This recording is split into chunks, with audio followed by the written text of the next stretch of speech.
babies, Granny Karen here. I'm going to read you another story today. And today's story is called The Story of Ferdinand by Munro Leaf. Once upon a time in Spain, there was a little bull and his name was Ferdinand. All the other little bulls he lived with would run and jump and butt their heads together. But not Ferdinand. He liked to just sit quietly and smell the flowers. He had a favorite spot out in the pasture under a cork tree. It was his favorite tree, and he would sit in its shade all day and smell the flowers. Sometimes his mother, who was a cow, would worry about him. She was afraid he would be lonesome all by himself. "Why don't you run and play with the other little bulls and skip and butt your head?" she would say. But Ferdinand would shake his head. "I like it better here where I can just sit quietly and smell the flowers." His mother saw that he was not lonesome, and because she was an understanding mother, even though she was a cow, she let him just sit there and be happy. As the years went by, Ferdinand grew and grew until he was very big and strong. All the other bulls who had grown up with him in the same pasture would fight each other all day. They would butt each other and stick each other with their horns. What they wanted most of all was to be picked to fight at the bullfights in Madrid. We're having some lighting issues. Let me fix it real quick. Okay, continue. But not Ferdinand. He still liked to sit just quietly under the cork tree and smell the flowers. One day, 5 men came in very funny hats to pick the biggest, fastest, roughest bull to fight in the bullfights in Madrid. All the other bulls ran around snorting and butting and leaping and jumping, so the men would think they were very, very strong and fierce and pick them.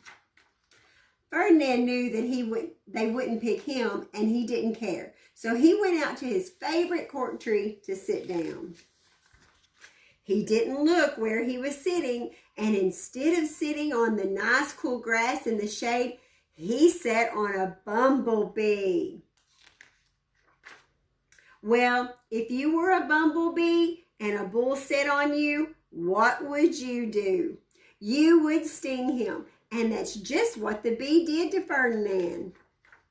Wow! Did it hurt? Ferdinand jumped up with a snort. He ran around puffing and snorting, butting and pawing the ground as if he were crazy.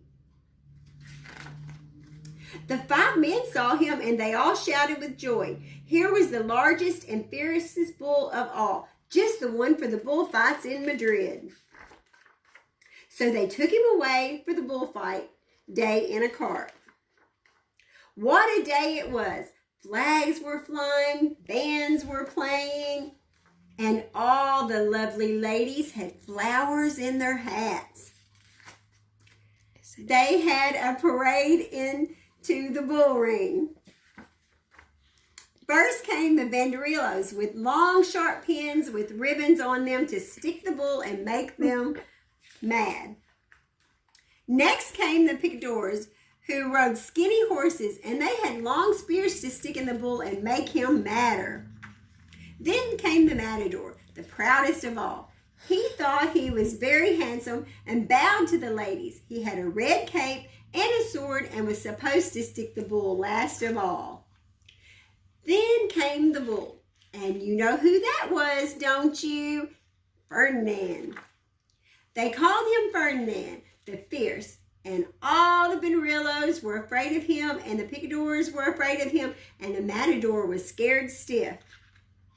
Ferdinand ran to the middle of the ring, and everyone shouted and clapped because they thought he was going to fight fiercely and butt and snort and stick his horns around.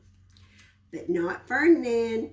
When he got to the middle of the ring, he saw the flowers in all the lovely ladies' hair, and he just sat down quietly and smelled. So they had to take Ferdinand home. And for all I know, he's sitting there still still under his favorite cork tree, smelling the flowers just quietly. He is very happy. The end. Thank you for listening to me. I love y'all. I'll read another story soon. Bye.